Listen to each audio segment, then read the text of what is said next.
Well, hello, I'm Josh, and I'm back once again with another great film to tell you about.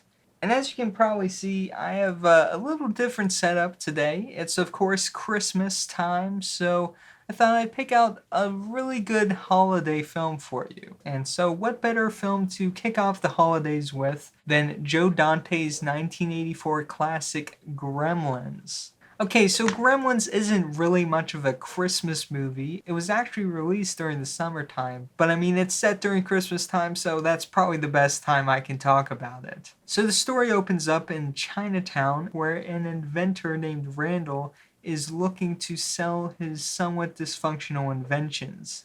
He comes across an antique shop and finds an old man who has some very rare items, including a small furry creature called a mogwai.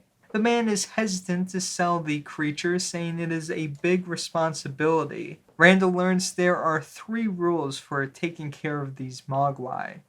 Don't expose them to bright lights, don't let them get wet, and they cannot ever be fed after midnight. And so when Rand eventually does buy the Mogwai, he gives it to his son Billy as a present, and they call it Gizmo. And of course, one by one, each of these rules get broken, and the Mogwai gradually get turned into those terrifying gremlins, which Billy must stop. So one interesting thing about the film's production to start off is just how many big names were attached to this film. A couple of them before they were actually famous. The first one being that this was written by a very young Chris Columbus. He became a pretty prominent writer back in the 80s and became even more famous when he became a director, directing some pretty big hits like Home Alone and Mrs. Doubtfire. And of course, the really big name at the time, as you can see on all the marketing material, it's produced by Steven Spielberg. And it was one of the first films that was made under his production company, Amblin. And the third pretty big name that's attached to this film, of course, is the director as well, Joe Dante. So if you remember one of the films I covered earlier this year, Roger Corman's Tales of Terror, you might recall that I mentioned Joe Dante was actually one of the people that worked under Roger Corman. He started originally as an editor for film trailers, and then he eventually moved up to editing feature films, like Ron Howard's first film, Grand Theft Auto. And when he eventually started directing his own films, one of the first ones he was offered was a film called Piranha. Now, as you can see from the poster, this was clearly a ripoff of Jaws. But instead of just doing a carbon copy like one would expect, Joe Dante and the writer John Sayles, who actually became a pretty highly regarded director himself, came together and they actually made a film that acknowledges what its sources are and tries to have a little fun with it. And actually, when the film came out, Universal tried to sue Roger Corman for copyright over this film. And Steven Spielberg actually watched the film himself and found he enjoyed it. But the interesting thing that happened though was several years after this had come out, Joe Dante received the Gremlins script from Steven Spielberg kind of out of the blue. Dante even recalled thinking they must have sent it to the wrong person. But Spielberg had apparently remembered seeing Piranha and had also enjoyed the film he made after that, the werewolf classic The Howling. And so he thought with his ability to mix comedy and horror, he would be a good choice to direct Gremlins. And also around this time, he offered Dante the job of directing one of the shorts inside the Twilight Zone anthology movie. But so as far as Gremlins goes, the big challenge that they ran into was with the puppets. Pretty much every location that could possibly have a gremlin in it was covered in hidden holes and trapdoors, and many of them were actually raised several feet off the ground so that puppeteers could be hidden underneath beds and tables, anywhere they could possibly fit. Since the puppets were so difficult to set up and the shots took so long to do, whenever possible they would try to shoot them around the actors. And of all the puppets, the most difficult one that everyone hated doing with was the cuddly and lovable Gizmo. Gizmo was just so small that it made puppeteering nearly impossible. Thankfully, they only had to deal with it for a few scenes until he turned into the much larger, more controllable gremlin. Well, that was the plan at least.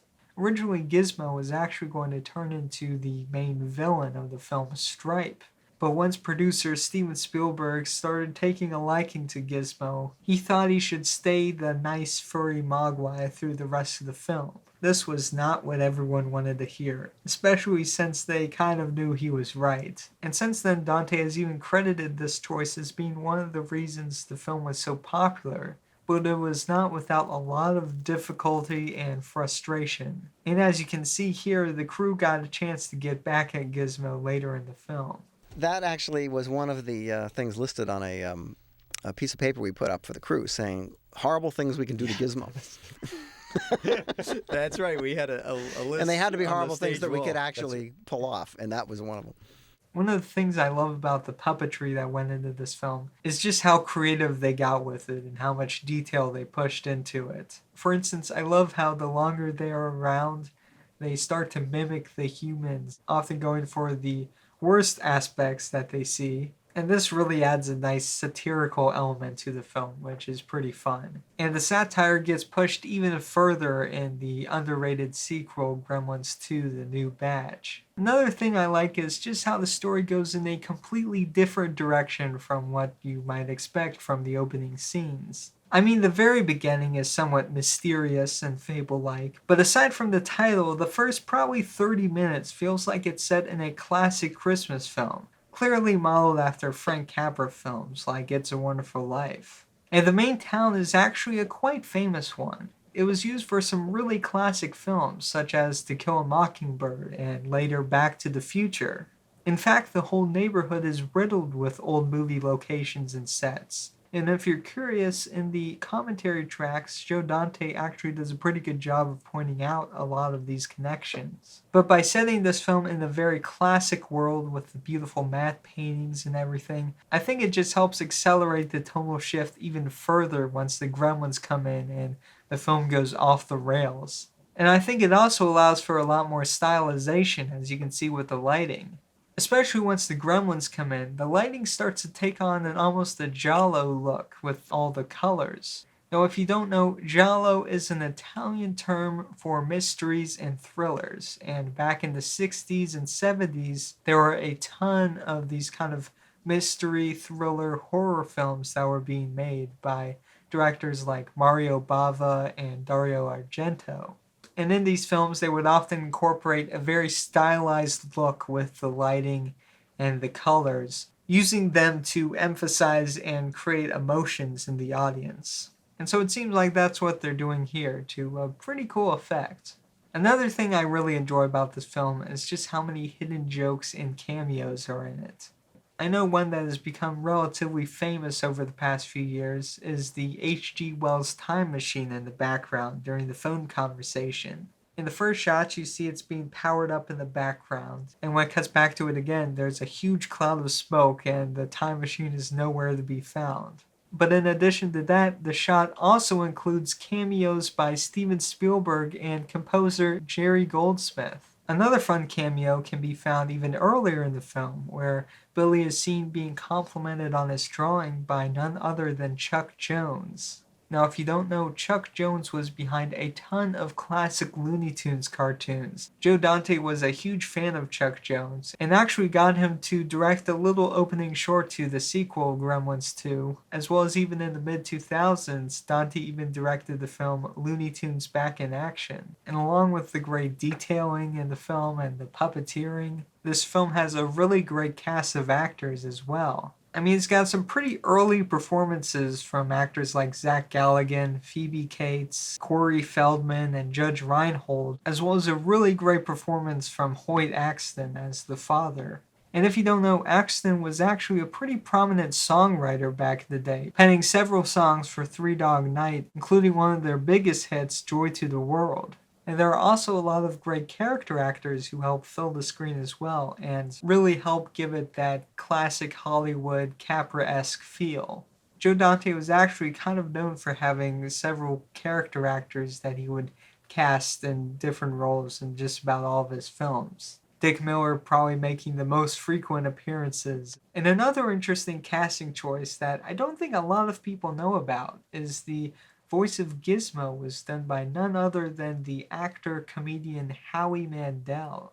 He apparently heard about this job through an actor friend, Frank Welker, who does just about all the other gremlin voices in this film, as well as pretty much any animated character and animal in any cartoon ever. And I mean, if you don't believe me, you can just go try scroll through his 900 credit IMDb page. So yeah, there you go, Gremlins. A fun little film to watch this holiday season. It may not be as conventional as It's a Wonderful Life, but I have to say it's still a very fun time, and it has a great, I guess, holiday atmosphere to it. And if you'd like to watch this film, there are a few places you can see it. It's of course available on all the major streaming platforms as a rent or buy option. And physically, you can get it on pretty much any format you want, including 4K Blu-ray. There are a few special editions out there which have some extra bonus features, but I was actually surprised the standard DVD had quite a few bonus features itself, including 2 really good commentary tracks. I know commentaries aren't necessarily what most people are interested in, and depending on who's doing it, they can be a little bland, but I actually found when listening to both of them that they were quite enjoyable. So definitely check that out if you're interested. And yeah, as you can see, this version I have here is just kind of the standard DVD. You can probably pick it up for around $5 even. So I'd say it's a pretty good deal for what you're getting if you just want to watch the movie and maybe even a few bonus features on it. I'm not a huge fan of the kind of box art they have going on. I've noticed kind of a trend with some companies, mainly Disney, where they put one of the main characters in front of a kind of a blank background, and I don't know, this isn't really one of the worst that I've seen of this kind of design. And I mean, it's not really a huge deal breaker, but you know, when you're getting it physically, it's kind of nice when they put some extra effort into making the box art look good. But anyways, now it is time for the comment question, and I'm wondering, what is your favorite example of practical effects in film? In an age where so much less is done practically, and not to say that CGI is not impressive as well, but I always find it fun to look at the films that took the extra time to work out a way to get the effect in camera. So go ahead and put some of your favorite examples in the comments section below and start discussing. Hit the like button if you enjoyed this video and subscribe if you want to see more. Be sure to keep watching movies, and I'll see you again soon.